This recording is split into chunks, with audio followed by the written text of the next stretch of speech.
സ്കൂളുകളിൽ പൊതുപരീക്ഷ ഏപ്രിൽ മാസം നടത്താൻ രണ്ടാം ഖാദർ കമ്മിറ്റി ശുപാർശ.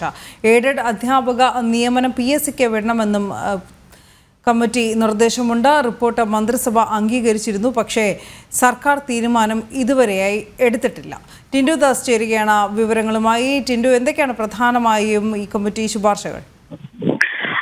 രണ്ടാം ഖാദർ കമ്മിറ്റി റിപ്പോർട്ടിലാണ് പരീക്ഷകൾ പുനഃക്രമീകരിക്കാനുള്ള നിർദ്ദേശങ്ങൾ വന്നിട്ടുള്ളത്. സ്കൂളുകളിൽ പൊതുപരീക്ഷ ഏപ്രിൽ മാസം നടത്താനാണ് ശുപാർശ.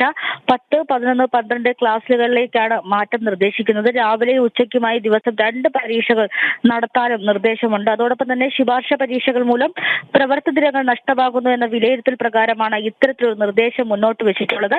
അക്കാഡമിക് കലണ്ടറിൽ ഇല്ലാത്ത എല്ലാ അവധിക്കും പകരം പഠനം ഉറപ്പാക്കണമെന്നും റിപ്പോർട്ടിൽ പറയുന്നു. അതായത് നിലവിൽ അക്കാഡമിക് കലണ്ടറിൽ ഇല്ലാത്ത എല്ലാ അവധികളിലും കുട്ടികൾക്ക് ലഭിക്കേണ്ട വിദ്യാഭ്യാസം പരിഗണിച്ചാണ് ഇത്തരത്തിലൊരു തീരുമാനത്തിലേക്ക് എത്തിയിട്ടുള്ളത്. അതോടൊപ്പം തന്നെ എയ്ഡഡ് അധ്യാപകരുടെ നിയമനം PSCക്ക് വിടണമെന്നും റിപ്പോർട്ടിൽ പരാമർശിക്കുന്നുണ്ട്.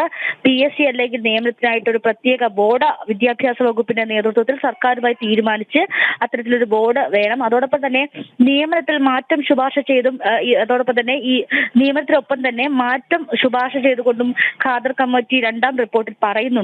റിപ്പോർട്ട് മന്ത്രിസഭ അംഗീകരിച്ചെങ്കിലും ഇതുവരെ സർക്കാർ തീരുമാനമെടുത്തിട്ടില്ല. എന്തായാലും നിലവിലിപ്പോൾ ഈ പൊതുവിദ്യാഭ്യാസവുമായി ബന്ധപ്പെട്ട രണ്ടാം ഖാദർ കമ്മിറ്റി റിപ്പോർട്ടിന്റെ പരാമർശങ്ങൾ, വിവരങ്ങളൊക്കെ പുറത്തു വന്നിട്ടുണ്ടെങ്കിൽ പോലും ഈ കാര്യങ്ങളൊക്കെ മന്ത്രിസഭ അംഗീകരിച്ചിട്ടുണ്ട്. പക്ഷേ അവസാനമായിട്ട് അന്തിമ തീരുമാനമെടുക്കാൻ സർക്കാർ ഇതുവരെ മുതിർന്നിട്ടില്ല എന്ന് വേണം പറയേണ്ടിയുള്ളത്. എന്തായാലും റിപ്പോർട്ടിന്റെ പകർപ്പുകളാണ് ഇപ്പോൾ പുറത്തായിട്ടുള്ളത്. അനു.